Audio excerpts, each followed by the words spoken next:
want to earn income from real estate without having to deal with tenants, trash, and toilets? Well, on this video, I'm going to cover 3 ways that you can receive income in real estate. And if you're thinking about buying an investment property, this video will definitely help you out.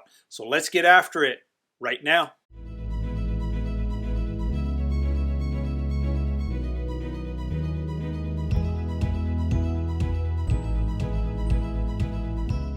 Welcome to the Living in Utah channel. I'm Mike Gallagher. I'm a local real estate agent right here in the local area. And if you need any assistance buying or selling property here in the state, give us a call, shoot us a text, send us an email. After all, we got your back when buying real estate in the U state. As we get started, passive income has become a big buzzword. You hear it everywhere. It's a great idea. I mean, the idea of being able to collect steady paychecks without, quote, actively working for it. What a great idea. Well, in theory, it does work, and one of the most popular ways to create passive income is through rental properties. And the process should go like this. You borrow some money, you buy a property, the tenant pays your mortgage, and you start to accumulate equity. Then you repeat the process. You buy more properties, and pretty soon, boom, you're a big-time real estate investor. So it sounds easy, but there are some cons because as a landlord, you have to find reliable tenants. You also have to collect rent and listen to all the excuses of why they can't pay rent. You also have to handle the maintenance and repair requests. And by the way, those items are out of your own pocket. Yes, you will be dealing with tenants, trash, and toilets. Well, that's the part of real estate investing that most people don't like. And there's so many horror stories out there. And I actually have my own, and I could do a video for an hour or two just sharing my stories. And I like to share just one of my stories with you, one of my horror stories. So I got a fourplex unit, and actually I had just taken over the fourplex unit a few months earlier, and I kept the tenants in place. Daughter lived downstairs. Mom and brother lived upstairs. I thought, perfect situation. They know each other. I won't get any kind of noise complaints from upstairs to downstairs. Well, that wasn't the case. One evening, it was about 11 o'clock at night, I get a phone call from the lady downstairs. Mike, you have to come immediately. I think my brother just shot my mother. I heard gunshots. Instantly, I told her, hang up the phone, call 911. You need the police. You do not need me. That's what she did. Well, I was curious, just like a cat. So I got in my car. I drove all the way to the fourplex unit. And there was probably 4, 5, 6 police officers there. After all, they thought there was an active shooter in the building. I talked to the police officer. It was not the case. I guess the brother dropped some weights, was working out or something like that, dropped some weights on the ground. That was the noise that she heard. Well, on my way home, I came to one conclusion. I do not want to manage my properties ever again. And after this episode, I decided to seek out some property management. After all, if you get a good property manager, it can make life a little bit easier. They have to find the tenants. They have to screen them. They have to take the phone calls and listen to all the complaints and repair requests. Oh, they also have to hound people for rent money and listen to all the stories as to why they can't pay their rent. So that idea sounds great. Well, almost. There's also a con. The management company still has to call you for approval on maintenance requests, repairs, and some property managers will also include you in the tenant process. They want your approval before moving someone into your location. And I love real estate. I believe that it makes me a higher rate of return than any other investment that I have. But when I hear people talking about real estate, easy income, no problems in the same sentence, I feel they've been on the internet Googling those get-rich-quick websites, because even with a property manager, you still are dealing with tenants, trash, and toilets. So how can you invest in real estate and make it as hassle-free as possible and not deal with tenants, trash, and toilets? Well, I've got 3 ideas for you to consider. They may be for you and maybe not. Coming in first on my list, REITs, R-E-I-T-S, stands for Real Estate Investment Trusts. Now, these companies own income-producing real estate like apartment buildings, shopping centers, office towers.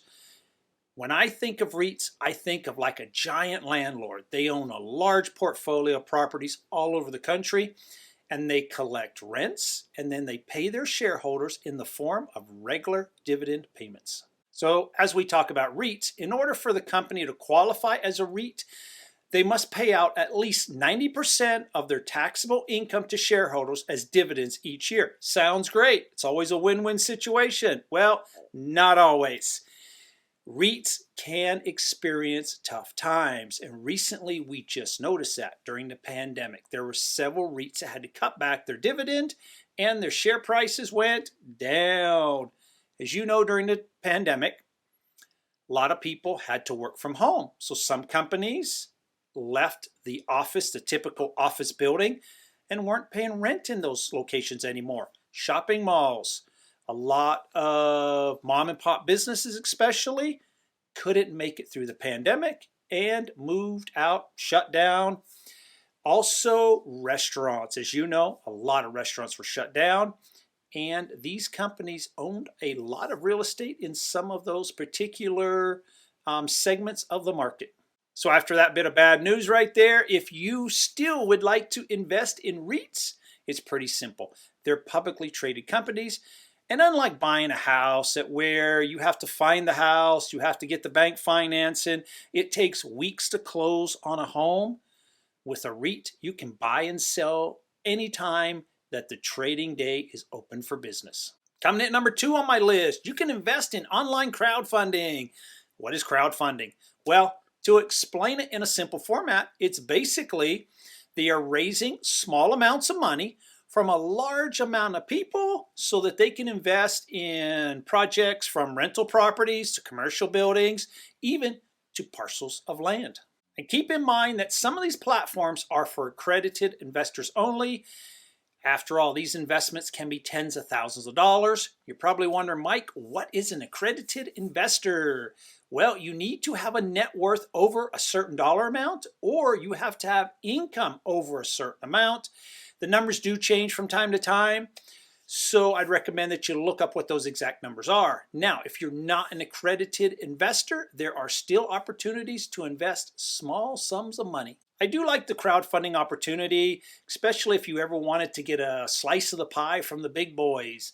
I've seen some of these platforms pull money to fund development projects, large housing projects, shopping malls, some of the really cool real estate deals that you see out there.